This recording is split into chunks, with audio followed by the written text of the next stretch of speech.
কথায় আছে, যখন আপনি যুদ্ধক্ষেত্রে দাঁড়িয়ে তখন শত্রুকে পিঠ দেখিয়ে পালিয়ে যাওয়া বা পিছু হটে যাওয়া অত্যন্ত অনুচিত যুদ্ধনীতি হয়।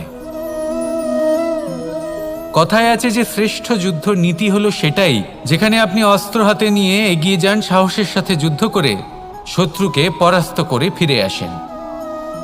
আর সেটাই আমি করেছিলাম। তখন মহাভারত রচনা হয়েছিল, কারণ তখন ধর্মরক্ষা করা আবশ্যক ছিল। কিন্তু এমনও একটা সময় ছিল যখন আমি যুদ্ধ থেকে পালিয়েছি, কারণ তখন প্রজাদের সুরক্ষা বেশি গুরুত্বপূর্ণ ছিল। আমার গায়ে যুদ্ধ বিমুখ হবার কলঙ্ক লাগিয়েছিল, কিন্তু ঠিক আছে, আমি সেটাই করেছিলাম যেটা প্রয়োজনীয় ছিল। শ্রীরামও লঙ্কা গিয়ে রাবণকে হত্যা করার পূর্বে 4 মাস ধরে অপেক্ষা করেছিলেন। অপেক্ষায় ছিলেন কবে সেই সেতু সম্পন্ন হবে, তারপরে গিয়ে রাবণকে পরাস্ত করলেন, তাকে বধ করলেন। জীবনে কখনো কখনো থেমে যাওয়া বা পিছু হটে যাওয়া কার্যকর হতে পারে। এটা প্রত্যেক সময়ের উপরে নির্ভর করে। শত্রু যে কেউ হতে পারে, যখন খুশি আক্রমণ করতে পারে। কোনো মানুষ হতে পারে, আবার কোনো দানবও হতে পারে। আমাদের নিজেদের মানসিকতা হতে পারে, কোনো অসুখ হতে পারে, মহামারীও হতে পারে। সেক্ষেত্রে সেটাই করুন যেটা উচিত মনে হয়। দেখুন, প্রত্যেকবার নারায়ণ তো আপনাকে সাহায্য করতে আসবেন না। অনেক সময় মানুষকে নিজেকেই সেই বাধার সম্মুখীন হয়ে তাকে পরাস্ত করতে হয়। আর এমনিতেও কথায় আছে যে প্রত্যেক নরের মধ্যে নারায়ণ আছেন। তাই অন্তরের নারায়ণকে জাগ্রত করুন, আর যা সমস্যা আছে তাকে সমাপ্ত করে ফেলুন, তা সে যতই পিছু হটে করতে হোক না কেন। আসুন আর আমার সাথে ভালোবেসে বলুন, রাধা রাধা। এই সংসারে 2 ধরনের মানুষ দেখা যায়, 1 সরল, 2 জটিল। এবার এই যে সরল ব্যক্তি থাকে, তাদের এই সমাজ দুর্বল মনে করে। এমনিতে দেখতে গেলে জলও সরল, বায়ুও সরল। ওনারা যেদিকে চাইবেন প্রবাহিত হতে পারেন, এনাদের যে আকার দেবেন সেটাই ধারণ করবেন। কিন্তু এরা বাস্তব রূপ ধারণ করলে তখন কি হয়? এই জল এমন এক ধারায় পরিণত হয় যে অনেক বড় বড় পাথরকে খণ্ডিত করে দিতে পারে। এই বায়ু এমন এক চক্রবাতে পরিণত হয় যা সংসারে বিনাশ ডেকে আনে। তাই যে ব্যক্তি সরল, তার সরলতাকে সম্মান করুন, তাকে সম্মান করুন, তাকে ভালোবাসা দিন। আর আমার সাথে ভালোবেসে বলুন, রাধা রাধা। কখনো আপনি কোনো গোয়াল দেখেছেন? অধিক মাত্রায় গোবর পড়ে থাকে, আর ওখানে এক ধরনের পোকা দেখতে পাওয়া যায়, যাকে গুবরে পোকা বলা হয়। এরা কি করে? সারাদিন সেই গোবরেই বাস করে। সেই গোবরকে গোল আকৃতি প্রদান করে নিজের বাসার দিকে নিয়ে যাওয়ার চেষ্টা করে। অনেক পরিশ্রম করার পরে সেই গোবরের টুকরোগুলো নিজের বাসার দিকে নিয়ে যায়, আর বুঝতে পারে ওর বাসা তো খুবই ছোট, আর এই গোবরের টুকরো তো অত্যন্ত বড়। এ তো বাসাতে প্রবেশ করতেই পারবে না। তাও চেষ্টা করতে থাকে, শেষ পর্যন্ত অসফল হয়, আর সেই পোকা একাই বাসাতে ঢুকে যায়। এরকম মানুষের সাথেও হয়ে থাকে। সমস্ত জীবন মানুষ ধন, স্বর্ণ, সুখ স্বাচ্ছন্দ্য এই সব কিছু অর্জন করতে ব্যস্ত থাকে। আর যখন সময় আসে এই সংসারকে ত্যাগ করে চলে যাওয়ার, তখন সে বুঝতে পারে যে এই সব কিছু তো আমি নিজের সাথে নিয়ে যেতেই পারবো না। মনে দুঃখ নিয়ে সংসার থেকে বিদায় নেয় সে। তার বদলে যদি মানুষ কোনো নির্ধন ব্যক্তিকে সাহায্য করে দেয়, কোনো দুঃখী ব্যক্তিকে হাসাতে চেষ্টা করে, তাহলে মনে সন্তোষ নিয়ে সংসার ত্যাগ করতে পারে। এই জীবনে ধন, স্বর্ণ, সুখ স্বাচ্ছন্দ্য অতি আবশ্যক, কিন্তু এগুলোই বাস্তব সম্পত্তি নয়। তাহলে কি এই বাস্তব সম্পত্তি, সেটা বুঝতে শিখুন, আর আমার সাথে ভালোবেসে বলুন, রাধা।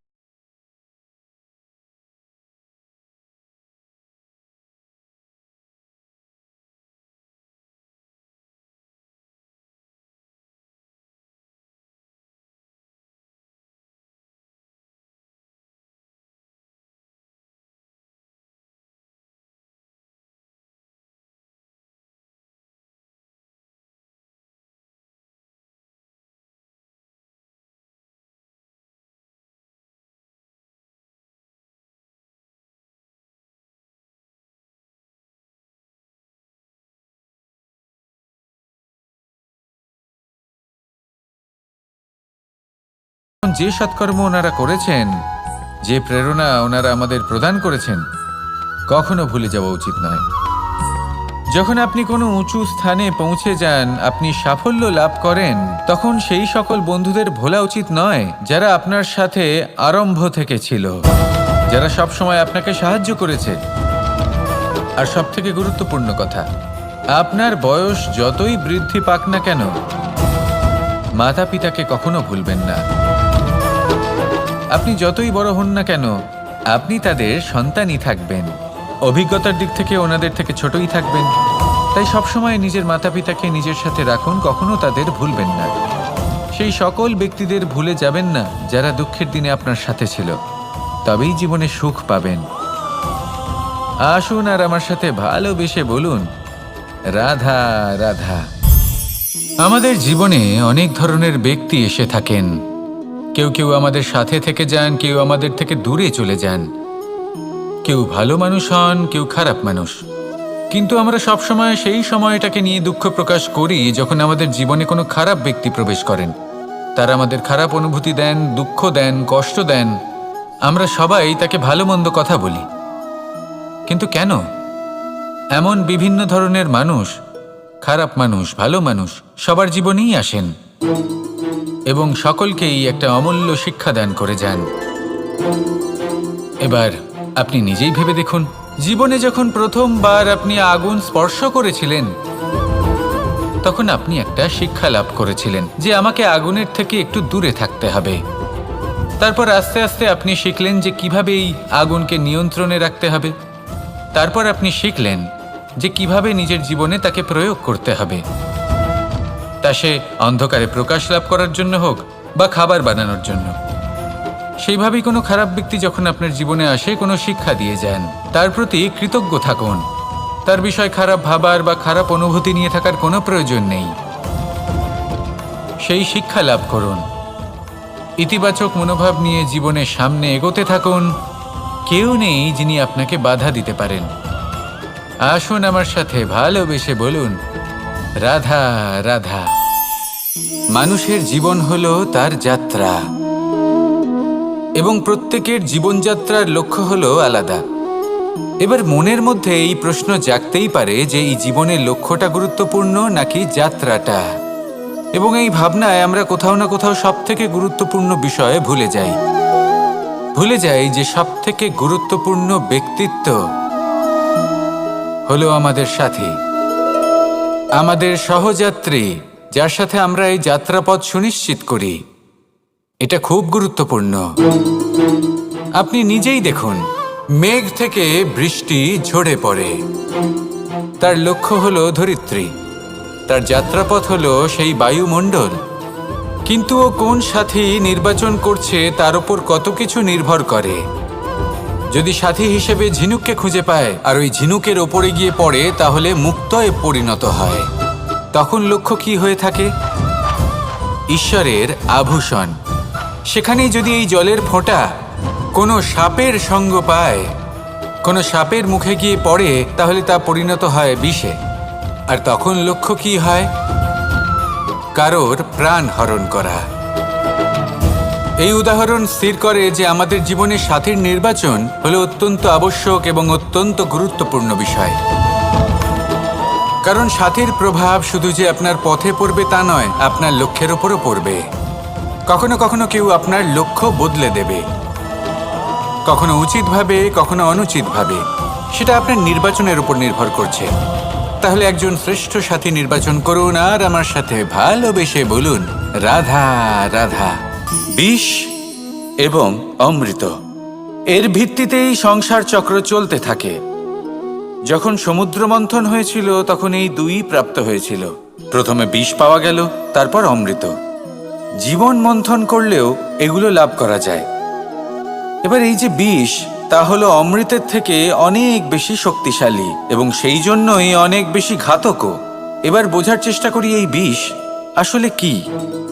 যে কোনো বস্তু বা কোনো ভাব যদি মাত্রার থেকে বেশি পরিমাণে আপনার কাছে থাকে, প্রয়োজনের থেকে বেশি আপনার কাছে থাকে, তাহলে সেটা আপনার কাছে বিষ সমান হতে পারে। তা সে ধন হোক, শক্তি হোক, সম্মান হোক ইত্যাদি ইত্যাদি। যদি আপনার কাছে এমন কিছু থেকে থাকে যা মাত্রার থেকে বেশি পরিমাণে আপনার কাছে আছে, তাহলে তাকে ভাগ করতে শিখুন। যদি আপনি ভাগ করতে শিখে যান, তাহলে এই বিষই আপনার জন্য অমৃতে পরিণত হবে, আর তাদের কাছেও অমৃত সমান হয়ে উঠবে যাদের এই সাহায্যের প্রয়োজন। তাহলে ভাগ করে নিতে শিখুন আর আমার সাথে ভালোবেসে বলুন, রাধা রাধা। সমস্ত মানুষের জীবন কিছুটা সমান হয়। মানুষ জন্মগ্রহণ করে, তারপর চলতে শেখে, জীবনে এগিয়ে চলে, বার্ধক্য লাভ করে, তারপর সমাপ্ত হয়ে যায়। কিন্তু সেই ব্যক্তিরা কারা যারা প্রকৃত অর্থে মনুষ্য জীবন যাপন করেন?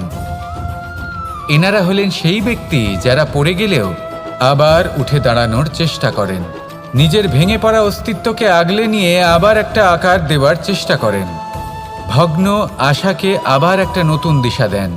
অসফল হওয়ার পরেও থামেন না, আবার এগোতে থাকেন।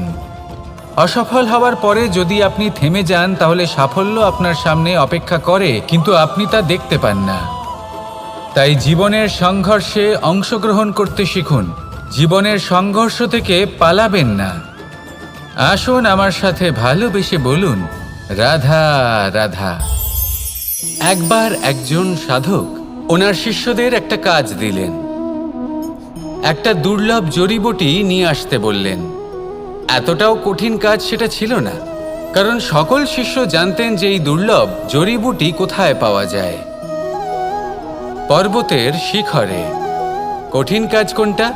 সেখানে পৌঁছনোর সেই পথ, যা ছিল কাঁটায় জর্জরিত, পাথরে পরিপূর্ণ, যেখানে পিছলে পড়ার আশঙ্কা রয়েছে এবং গভীর ক্ষত পেতে পারে সবাই। এবার বেশ কয়েকজন শিষ্য গেলেন, তার মধ্যে কয়েকজনই সেই জড়িবুটি নিয়ে আসতে পারলেন। কারণটা কি ছিল? কিছু শিষ্যের মনোযোগ ছিল শুধুমাত্র লক্ষ্যের দিকে, অর্থাৎ পর্বতের সেই শিখরে।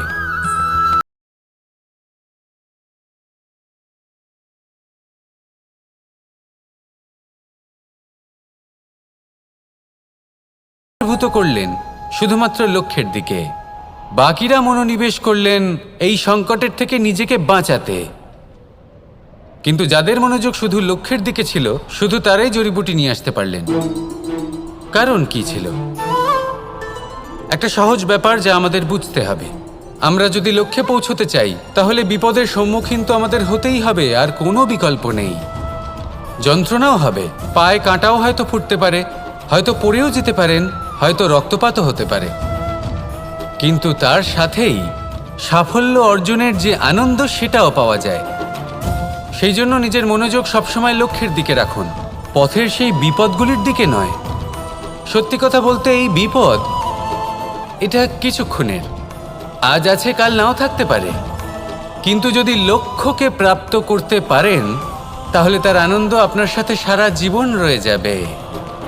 তাহলে লক্ষ্য প্রাপ্ত করুন আর আমার সাথে ভালোবেসে বলুন, রাধা।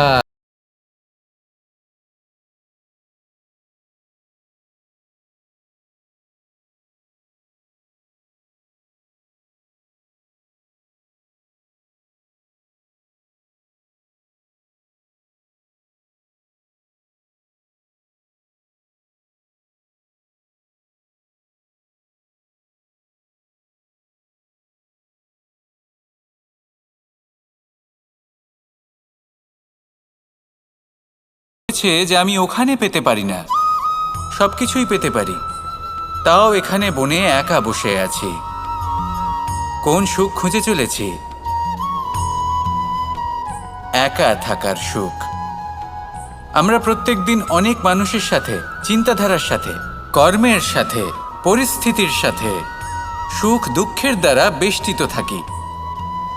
জীবনের এই চক্রে আমরা জড়িয়ে পড়তে থাকি। যতই আমরা এই সমস্যার সমাধান করি, আমরা ততই এতে জড়িয়ে পড়ি। আমরা এতটাই জড়িয়ে পড়ি যে যখন আমরা আয়নায় নিজেদের দেখি, তখন আমরা নিজেদের চিনতেই পারি না। এমন মনে হয় যেন আমরা নিজেদের হারিয়ে ফেলেছি।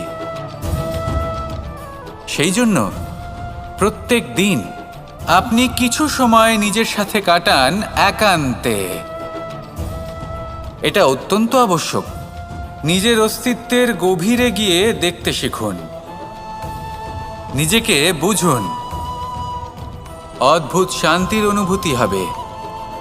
যেমন এই বায়ু, এই বৃক্ষ, এই পুষ্প, এই নিসর্গ, এদের মতো আপনিও কখনো একলা হতে শিখুন। কখনো নিসর্গের একটা অংশ হয়ে দেখুন। এই মন প্রসন্ন হয়ে বলবে, রাধা রাধা। ধন সঞ্চয় করা সম্ভব, আর সেই জন্য ধন সবথেকে বেশি মূল্যবান সম্পত্তি নয়। এবার আপনি বলবেন, এ আমি কি বলছি? এই ধন খুব মূল্যবান, আমরা সকলে অর্জন করতে ব্যস্ত। সেটা এই কারণে, কারণ আপনারা জানেন না এই সংসারের সবথেকে বেশি মূল্যবান সম্পত্তি কি। এ হলো সেই সম্পত্তি যা কখনো সঞ্চয় করা সম্ভব নয়। আপনার কাছে যতই ধন থাকুক তা দিয়ে আপনি স্বাস্থ্য লাভ করতে পারেন, বাড়ি কিনতে পারেন, আদি ইত্যাদি, কিন্তু আপনি যতই ধনী হন না কেন, ফেলে আসা দিনের একটা মুহূর্ত আপনি লাভ করতে পারবেন না। এই একটা মুহূর্ত, এই সময়, এটাই হলো সংসারের সবথেকে মূল্যবান সম্পত্তি। একবার চলে গেলে তা কখনোই ফিরে আসে না। আর এই মুহূর্ত যতই চলে যাক না কেন, আমরা স্মৃতির মাধ্যমে সেগুলি যাপন করতে পারি, তার আনন্দ উপভোগ করতে পারি। আর যার সাথে আমরা সময় অতিবাহিত করেছি তার স্মৃতিতে আমরা চিরকাল জীবিত থাকতে পারি। সেই জন্য সময় সবথেকে মূল্যবান সম্পত্তি, তাকে এইভাবে নষ্ট করবেন না। প্রত্যেকটা মুহূর্ত উপভোগ করুন, আনন্দ করুন, আর ভালোবেসে বলুন, রাধা রাধা। আমাদের মধ্যে বেশিরভাগ মানুষ সেই পরম শক্তিতে, সেই পরমেশ্বরের ওপর আস্থা রাখি, আর সেই জন্য আমরা বারবার মন্দিরে যাই, পুজো অর্চনা করি, নৈবেদ্য অর্পণ করি।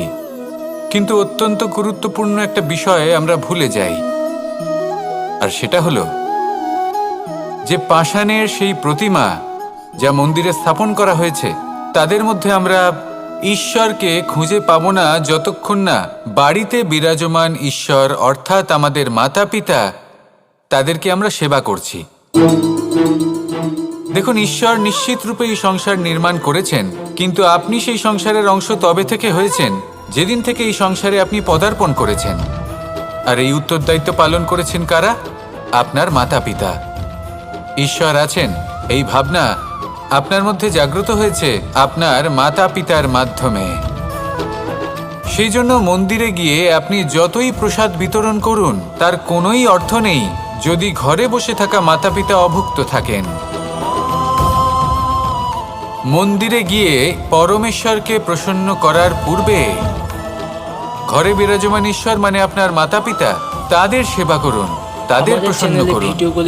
ঈশ্বর নিজে থেকেই প্রসন্ন হয়ে যাবে।